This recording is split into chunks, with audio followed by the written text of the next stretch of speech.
Section 4. You will hear a talk on research into music. First, you have some time to look at questions 31 to 40.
Now, listen carefully and answer questions 31 to 40.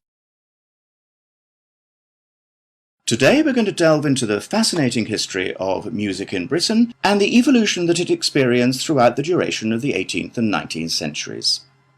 During the second half of the 18th century, Britain experienced an industrial revolution, during which its manufacturing industry underwent a major transition from hand production methods to the use of machinery. This sudden boom in the industry drew thousands of people into the cities, where they knew they'd be able to find jobs in the factories, working with or maintaining the machinery. This sudden influx of people into the cities did not just come from the surrounding countryside, but also from other poorer nations in search of a better life. Between 1800 and 1900, the population of England increased by 4 times. This mass immigration from different nations and areas of the country resulted in a variety of cultural influences meeting and mixing to form a new, more diverse culture. With this new culture came a new style of music. Prior to the Industrial Revolution, music had originally been written to reflect the hard, labour-intensive life in all kinds of industries when all work had to be done by hand. Most people resided in small rural communities where their lives revolved around farming. Life for the average person was difficult, as incomes were meagre, and malnourishment and disease were common. Despite the difference in nationalities of the people and the variety of musical genres, all of the music shared one common language, English. As many were unable to write, the songs were a means for the people to give voice to their experiences and feelings about their hard and laborious jobs. Most of the music written by the workers during this period has been lost, as a result of illiteracy and the wear of time. Now, you may be asking yourselves how these small musical works were formed. The roots of most of these groups can mostly be traced back to the younger members of the working classes, who were perhaps rebelling against the inferiority of their living and working conditions compared to those of the upper classes. Young performers would often lead these musical trends, usually possessing a great talent for singing or playing particular handmade instruments. As time progressed into the 19th century, these musical groups had gained much notoriety and would hold small performances in the street for all to watch. It was perhaps their blind optimism and rebellious spirit that led them to become so popular with their audiences, which were usually made up of the poorest of the poor. Despite efforts by the upper classes to put an end to these musical traditions, they continued to gain popularity and flourish. By the late 1870s, they had evolved past the barrier of the social echelons and gained access to the middle class. Performances were held in proper establishments, such as village halls, and some were even ticketed, with audiences paying a fee for the privilege of watching. Music produced by these groups were better recorded, and some is still preserved today in museums.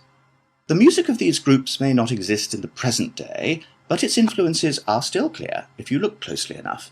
In classical culture, for example, many of the themes and theatrical performances are still based on the lives and experiences of the working classes both prior to and following the Industrial Revolution. The novel entitled Les Miserables by Victor Hugo, for example, is a novel about the French working classes and is still widely popular today. The original recordings of the music written during these periods are now hugely valuable due to the demand from avid collectors and enthusiastic fans. Many of these recordings are publicly owned and displayed in museum exhibits. However, a selection are still privately owned and occasionally appear for sale in auctions, often reaching prices in the hundreds of thousands. Well, that just about wraps the lecture up for today, so if anyone has any questions... That is the end of section 4. You now have half a minute to check your answers.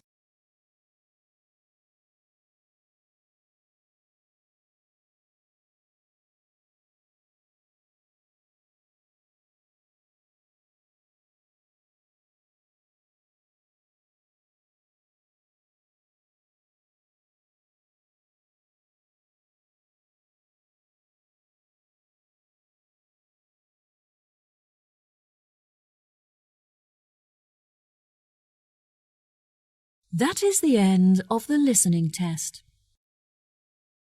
In the IELTS test, you will now have 10 minutes to transfer your answers to the answer sheet.